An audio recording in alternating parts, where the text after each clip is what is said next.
Daniel Jones has finally been benched. It is the main talking point that I would like to open up this conversation with very briefly, because I don't think that this is going to take very long. It is something because of sunk cost fallacy that has killed the Giants since they drafted him.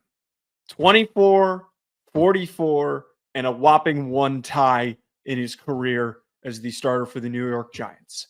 I don't think anyone's going to give him another starting opportunity, nor should they. We have discussed the problems with him and why it hasn't worked out. The guy just does not have the innate decision-making, and he started too many games for him to eventually figure it out. There's plenty of quarterbacks who've shown flashes and then eventually get that second opportunity, and they learn how to play. That's not Daniel Jones. Now, as a Giants fan, I am just asking that Tommy DeVito, please, we are praying. Tommy DeVito, who is stepping in. Drew Lock's not going to start because they don't want to have to pay him any of his incentives, which is some nasty work. But Tommy DeVito, I am begging you, if you pull some bullshit and you come out here and win a bunch of games you're not supposed to, like last year, and we're picking 6, we're going to have a problem. I don't want to hear any Giants fans saying, like, well, how are you going to be upset over a win? I'm going to be upset over a win when there's 3 draftable quarterbacks in the top 10. There's 3. There's only 3. And some might argue that the 3 that are in this conversation, Cam Ward, Shedeur Sanders, and Jalen Milroe, we're not sure if he declares or not. We don't know for certain if all 3 of those guys are going to go on to be great starters. There's nothing that you're going to get after that. You're not going to be able to trade up. You're not going to be able to move out of the spot that you're currently sitting in.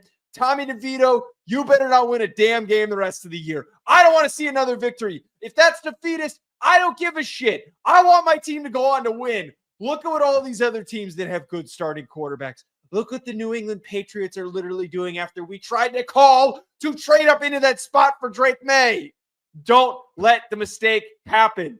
Tommy, do your damn job, fall in line. Yeah, unfortunately, they would have fallen in line if you guys had just stuck it out with Daniel Jones, because these are not a lot of winnable games. Well, so the reason why, somebody pointed this out on Twitter, part of the reason why you don't start him is that if he gets hurt in the final stretch of the season, he's on the hook for a large portion of his contract. Ah, gotcha. So you kind of, this kind of does make sense, but you are right. Their best chance of losing out was Daniel Jones. The Giants are on a 5-game skid. I'm still shocked that you had Jalen Milroe as a possible top 10 QB, but that's a top. I would draft Jalen. Who do you think it was I was talking about as the third then? I wasn't sure. I just I would think take it was Jalen Milroe in a heartbeat.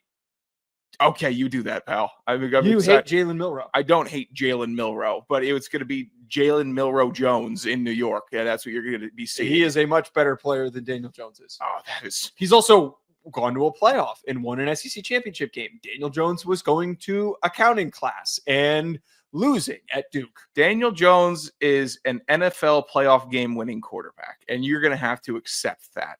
But yeah, don't say those words ever again. I'm letting you know the facts. The Giants could lose to the Cowboys. That's going to be tragic. Is that our Thanksgiving game? It's a bad Thanksgiving slate. That is pissing me off more and more. I want to say that the Lions...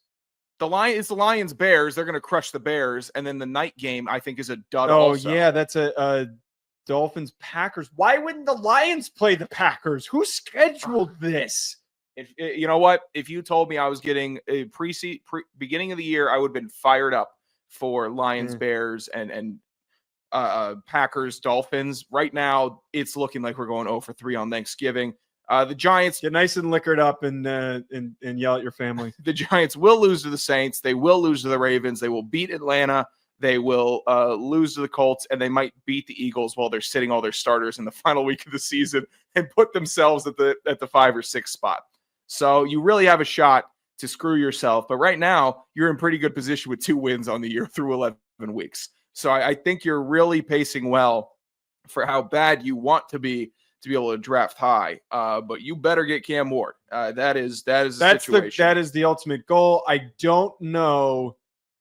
I have a feeling that Deion Sanders, based on how bad the Giants have been since their last Super Bowl, is not going to give the yes to that.